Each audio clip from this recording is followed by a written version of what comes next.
Hello, everyone. If you haven't seen yet, Google released their new generative AI, Gemini, today. So I thought I would just dive in and just talk about how to get started with Gemini inside of a Python environment. And then I'll release some other videos down the road of talking about how, maybe you can use these in some use cases and some things like that. So without further ado, let's dive into our programming environment. So we're jumping into Gemini's APIs, kind of the documentation here, the quick starting with Python. We're just going to work through this together here. So kind of rolling through here. Obviously, you can run this in Google Colab. You can run this in a Jupyter Notebook. Any kind of coding environment that you want will run this. We're actually going to use Hex for this project. Hex is just an online notebook environment for us. That's what we're going to use there. So you can see that you do need to have Python 3.9 and then, of course, Jupyter there to run this. So anyway, so hopping in. So the first thing we need to do is do this pip install. So install this Google Generative AI package. So we're going to add us a Python cell inside of Hex. Going to go ahead and get that installing there. So once that's installed, we're able to call that and move on. So and then you can see here we need to import some packages. So I'm going to grab all of these and I'm going to paste those in there. You can see that is still installing there. So we'll give that a second to run. And so you can see that they use this Google Colab user data kind of storage there. We're going to not use that for this. So we're going to go ahead and just delete that. So we're going to save that as an environment variable inside of Hex, which I'll show about how to do that in just a moment. So with that in mind, we do need to get our API key now. And you can see how we're just going to do our Gen AI configure, throw that API key in there. So we're going to generate that API key. So let me go ahead and open that up. So you can see that, if you click on that link, it's going to take you to the page. It looks like this.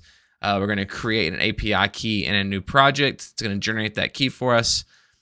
It's going to pop up, allow us to copy and paste it. So I can copy that, close that down. Going to go back here. So now we just need to save that as a variable inside of Hex. And so you can see inside of Hex under variables, I can set an environment variable. So I'm going to name this Google API key. Paste that in there, click create. It's going to create that API key for us. So now I should be able to call this variable inside of Hex. So now we're good to go. So now I can go ahead and grab that language there to get started. Here, so genai.configure. So it's going to configure that with that API key. So here, Google API key. There we go. Looks like we have to call that somehow.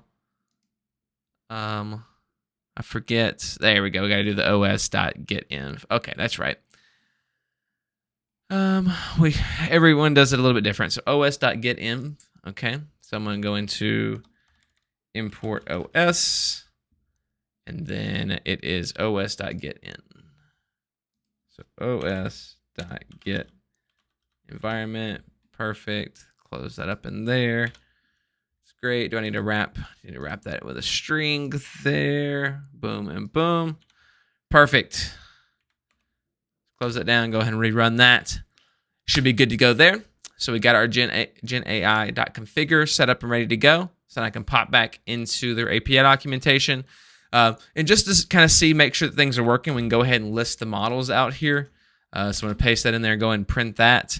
You can see we got Gemini Pro and Gemini Pro Vision. So that Pro Vision is going to allow us to actually do some images. So I'm excited to kind of play around with that later. We're just going to test the Gemini Pro right now, just to continue working through their instructions here, just to actually make sure that things are working as we want.